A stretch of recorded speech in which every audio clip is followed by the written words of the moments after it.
Pagpalang araw mga kateknisyan, mga ka-DIY, mga kamaster, meron po tayo ditong repair na LED TV. Ito po ay Samsung. So nasa 65 inch po ito. So ito po ang kanyang model. Papakita ko po. Ayan. Ito po ang kanyang model. UA65 UA7 7000G. Ayan. So yan po ang kanyang model. So ang problema po nito ay on off yung problema nito. So nakabukas na po siya kasi tumulong tayo sa kaibigan natin.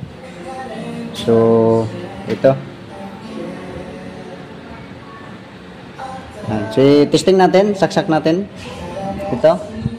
Ayan.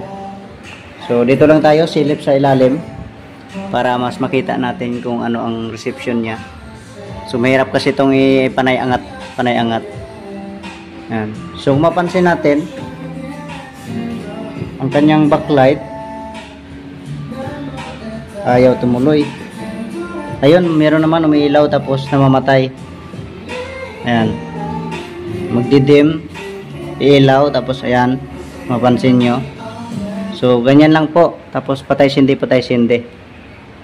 Ayan. So ang gawin natin, subukan nating ihang ito para malaman natin kung ano ang resulta. Ayan. So bunutin muna natin. Ayan. Tapos tanggalin natin itong isa. So meron po itong tatlong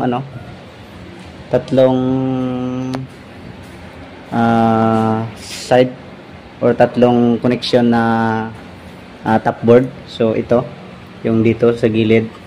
Ayan, may dugtong siya dito. Tapos dito rin sa gitna. So tatlong portion lang po ito. Ayan. So tatlong portion lang. So ito na po, tinanggal natin yung andito na side. Nakatao po ang TV. So tinanggal natin yung sa kanan. Okay, saksak natin para malaman natin kung ano ang resulta nito. Okay, tingnan natin kung ano ang resulta nito. Okay, sige. Ayan, nag-on na rin yun siya. Diretso na siya nag-on. O ayun, may picture siya. So normal ang picture niya, malinis. So doon nga sa kabila walang picture kasi tinanggal nga natin. Okay, sige. Hanap tayo ng sira. Okay, so i-check natin yung mga ohms dito sa good na side na to.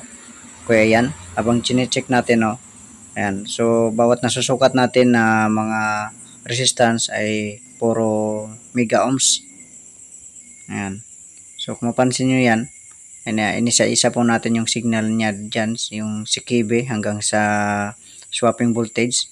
So check natin, ayan. So kung mapansin nyo yan, mga mega ohms lang po ang lumalabas. So yan po ang normal na side. So check natin dyan para i-compare natin doon sa kabila mamaya. Okay, sige. So lipat tayo, doon tayo sa kabila. So lahat doon ay puro mega ohms ang nasukat natin. So dahil nakatanggal ang ribbon. So ngayon dito tayo sa may grounded na side. Yan. Check natin yan. Yan. So sa tester tayo magtingin para mas malaman natin kung meron tayong masukat na mababa na mga voltahe. So bawat pin dyan na yung may dots na yan, yung may lead na yan ay sinusukat natin. Ayan, kung mapansin natin, 236 ohms, 32 ohms, yan. So bawat sinusukat natin, isang connection na yan na ginawa nating base yung sa block na tester, na block na test prod ay yan, puro ohms ang masusukat natin. So grounded nga itong signal na to. Yan. So puro talaga So bawat doon lang banda sa dulo ang dalawang terminal ang may K at saka may mega ohms. Ayan. Okay, sa halip nga magkating tayo, maglagay na lang tayo ng tape dyan sa ribbon na yan. Ayan. Dyan tayo maglagay. Ito na, nalagyan na natin ng tape itong mga signal na yan. So na-trace natin doon banda sa may mga dots na yun, yung doon sa gilid na tinister natin kanina. So ayan, nilagyan po natin ng block dyan na para hindi magdugtong yung connection. So tape yung nilagay natin. Ayan. So, kung bilangin natin dyan, ay, ayan. So, nasa 7. 7 connection po. Ayan. Ayan. So, testing natin. Kabit natin.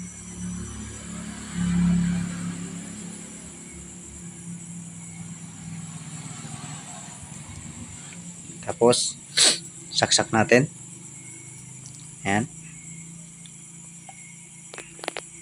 Ayan. Umilaw ng backlight. Ayan.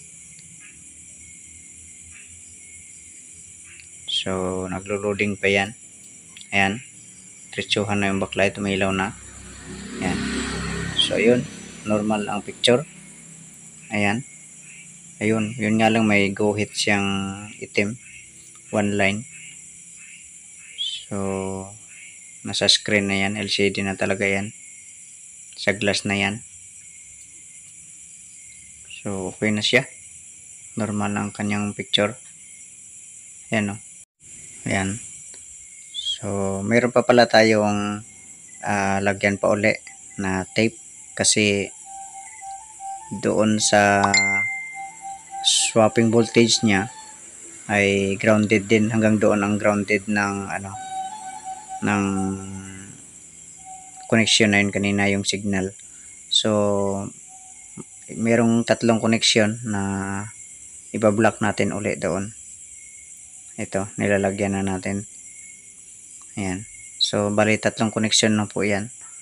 Yung sa swapping voltage niya. Kasi umabot siya ng, hindi lang puro signal yung nagkaroon ng grounded, kundi hanggang doon sa swapping voltage ay umabot siya ng grounded. So, ibablock lang natin para sigurado na. Para sigurado na ang kanyang, hindi tayo mag-backjab. Kasi pwede kasing mag-cause uli o lumaki pa ang grounded niya sa loob.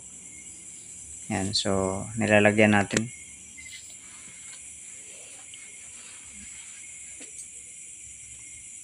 So medyo ayaw kumapit ng tape. Mahirap talaga pag maliit. Mahirap sakto sa kanyang pin, sa kanyang terminal. Yan. So, sinisiguro lang natin para hindi na magpaulit-ulit. Yan.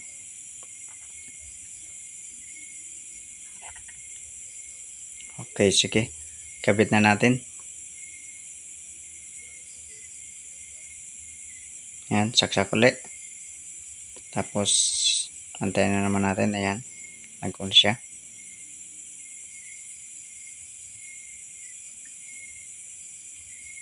Ayan. So, tuloy-tuloy ng backlight. Okay, silipin natin ang picture. Ayan, mas lalo pa siyang gumanda ang kanyang picture. Ayan. So, buo na yan siya. Ayan. Mas lalo nang gumanda ang kanyang picture. So, ayan o. Ayan. Kanina kasi medyo pa siya. Ayan. Okay na. Okay, sige. Testing natin sa USB. Okay, ito. Pinatayo natin. So, ayan. Saksak natin. Ayan. So, nakabaliktad lang yan siya. Kasi mahirap ng wala kasing paa. Ayan. Ayan. So, dalawa kami ang mawak talaga para maingatan siya. Ayan. So, kabit natin ang USB.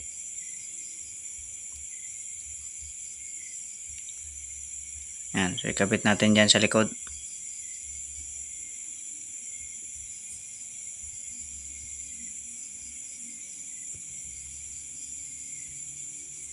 So, hindi masyadong kabisado ng kasama natin.